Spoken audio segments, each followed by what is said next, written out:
안녕하세요. 사업장 운영하시다 보면 매년 챙겨야 할 것들이 정말 많죠. 네, 맞아요. 정말 끝이 없는 것 같아요. 오늘은 그중에서도 이 장애인 관련해서 매년 꼭 확인해야 하는 법적 의무 사항들을 좀 집중적으로 파헤쳐 보려고 합니다. 아, 네. 이거 중요하죠. 보내주신 자료들 보니까 특히 장애인 인식 개선 교육, 그리고 고용 관련 보고, 또 의무 고용 제도, 이 세 가지가 핵심인 것 같더라고요. 네, 맞습니다. 그 세 가지가 가장 기본적이면서도 또 사업장 규모별로 내용이 달라서 좀 헷갈릴 수 있는 부분들이죠. 그래서 오늘 저희 목표는 이 복잡해 보이는 내용들을 사업장 규모별로 딱딱 나눠서 당신의 사업장에 꼭 필요한 핵심 정보만 명확하게 정리해 드리는 겁니다. 저희랑 같이 한번 풀어보시죠. 네, 좋습니다. 이게 사실 사업장 규모, 그러니까 상시 근로자 수를 기준으로 적용되는 게 다르거든요.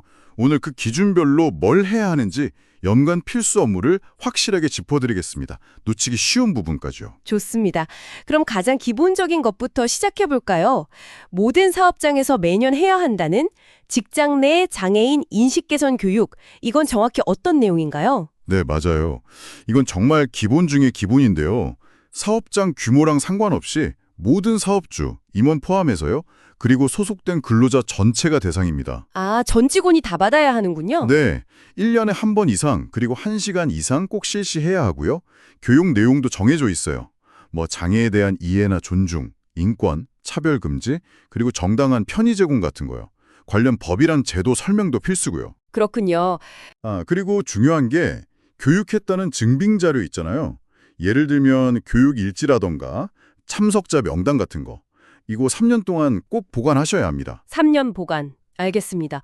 근데 아까 규모랑 상관없다고 하셨는데 혹시 그래도 사업장 규모별로 약간의 차이는 없을까요? 네네. 아주 중요한 포인트입니다. 차이가 있어요. 어떤 차이가 있죠? 일단 상시 근로자 수가 50인 미만인 사업장. 여기는 장애인 고용 의무는 없어요. 하지만 이 인식 개선 교육은 실시해야 합니다. 고용 의무는 없어도 교육은 해야 하는군요. 네. 다행히 방식은 좀 간단하게 할 수 있는데요. 고용노동부에서 배포한 자료들이 있거든요.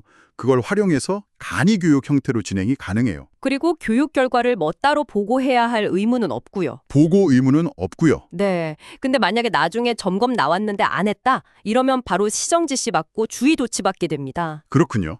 그럼 50인 이상부터는 좀 더 본격적으로 챙겨야 하는 거네요? 네, 정확합니다. 50인 이상 사업장부터는 법에서 정한 요건을 제대로 갖추어서 교육을 실시해야 하고요.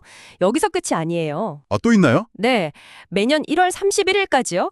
작년에 교육을 어떻게 했는지 그 실시 결과를 한국장애인 고용공단에 꼭 보고해야 합니다. 1월 31일까지 보고. 네, 그리고 더 나아가서 상시 근로자 300인 이상 되는 좀 큰 사업장 있잖아요. 네네. 만약 여기서 자체적으로 교육을 하겠다 이러면 조건이 좀 더 까다로워져요.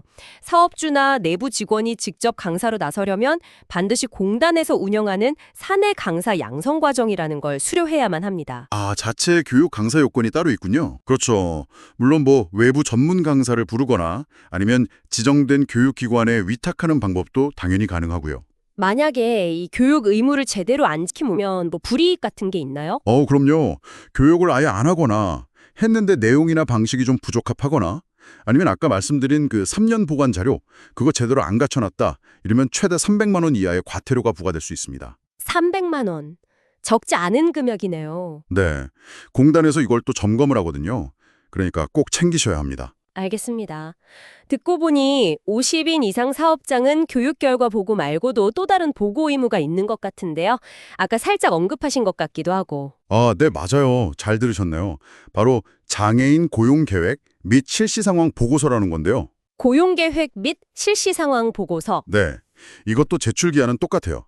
매년 1월 31일까지 공단에 내야 합니다. 이것도 1월 30일. 네. 여기에는 이제 올해 우리 회사가 장애인을 몇 명이나 고용할 계획이다 하는 그 계획이랑 그리고 작년에는 그 계획대로 잘했는지 그 이행 실적을 담아서 보고하는 거예요. 우편으로 보내셔도 되고 요즘엔 온라인 그 이신고 포털이라고 있거든요. 거기로 하면 훨씬 편리하죠. 그럼 이 보고서 제출이 결국 그 장애인 의무 고용 제도랑 바로 연결되는 거네요. 네, 그렇습니다. 바로 그겁니다. 그럼 현재 그 의무 고용률은 어느 정도 수준인가요? 이것도 조금씩 오르고 있는데요. 2025년 기준으로 보면 국가나 지자체 그리고 공공기관은 3.8% 이상. 3.8%요? 네. 그리고 우리가 흔히 말하는 일반 민간 기업은 3.1% 이상을 장애인으로 고용해야 할 의무가 있습니다. 이것도 상시 근로자 50인 이상 사업장에 해당되는 거고요. 민간 기업은 3.1%? 만약에 이 3.1%를 못 채우면 어떻게 되나요? 자, 여기서 또 규모 기준이 하나 더 나오는데요. 상시 근로자 수가 100명 이상인 사업장이 의무 고용률, 그러니까 3.1%를 달성하지 못했다. 그러면 그 미달된 인원수만큼 계산해서 장애인 고용 부담금이라는 걸 내야 합니다. 아, 100인 이상부터 부담금 의무가 발생하는군요. 네, 맞아요. 50인에서 99인 사이는 의무 고용률은 지켜야 하지만 못 지켰다고 해서 바로 부담금을 내는 건 아니에요. 100인 이상부터 부담금 납부 대상이 되는 거죠. 그렇군요. 이 부담금 실제로 내는 기업들이 좀 있나요? 네, 보내주신 자료 중에도 그런 지적이 좀 있었는데요. 안타깝게도 일부 기업들, 특히 좀 규모가 큰 기업들 중에서는 여전히 직접 고용하는 것보다는 그냥 이 부담금을 내는 쪽을 선택하는 경향이 좀 있다고 합니다. 아, 고용 대신 부담금으로. 왜 그럴까요?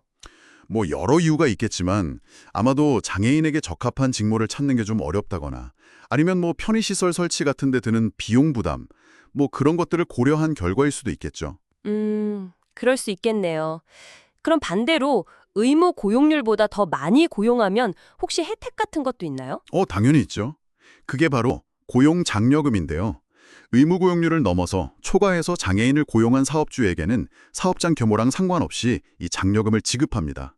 오, 장려금요? 금은 50인 이상 초과 시 받을 수 있는 거죠. 아하, 그렇군요. 그리고 장애인 고용이 좀 어렵다 하는 사업장들을 위해서 공단에서 뭐 컨설팅이라든지 다양한 지원 서비스도 제공하고 있으니까요. 이런 걸 좀 적극적으로 활용해 보시는 것도 좋을 것 같습니다. 네, 좋은 정보네요. 자, 그럼 오늘 이야기 나눈 내용들을 사업장 규모별로 핵심만 딱딱 정리해 볼까요? 네, 그게 좋겠네요. 우선 50인 미만 사업장. 여기는 인식 개선 교육은 꼭 해야 하지만 간이 교육 형태로 가능하고 보고나 고용 의무는 없다. 맞죠? 네, 맞습니다. 교육 실시는 필수, 보고 고용 의무는 없음. 다음 50인 이상 99인 이하.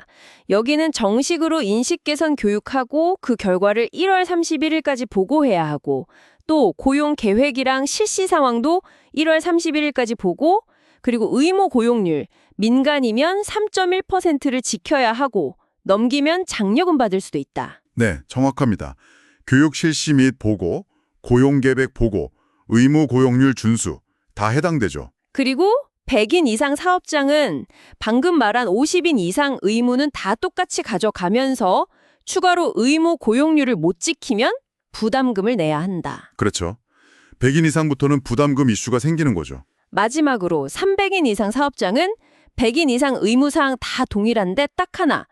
인식 개선 교육을 만약 자체적으로 하려고 한다면 그 강사 자격 요건을 추가로 확인해야 한다. 네, 맞습니다. 사내 강사 양성 과정 이수 여부, 그거 확인해야죠. 네. 와, 이렇게 정리하니까 사업장 규모별로 뭘 해야 하는지가 정말 한눈에 싹 들어오네요. 네, 그렇죠. 사실 이게 단순히 법이니까 지켜야 한다, 이걸 넘어서서요. 이런 제도들이 결국은 장애인과 비장애인이 함께 일하는 좀 더 포용적인 근무 환경을 만드는 데 목적이 있는 거잖아요. 그 취지를 이해하는 게 중요하다고 생각합니다. 맞아요. 아까 자료에서도 나왔듯이 여전히 부담금 납부를 선택하는 기업들이 있다는 현실은 우리가 좀 더 고민해봐야 할 지점인 것 같고요. 그렇죠.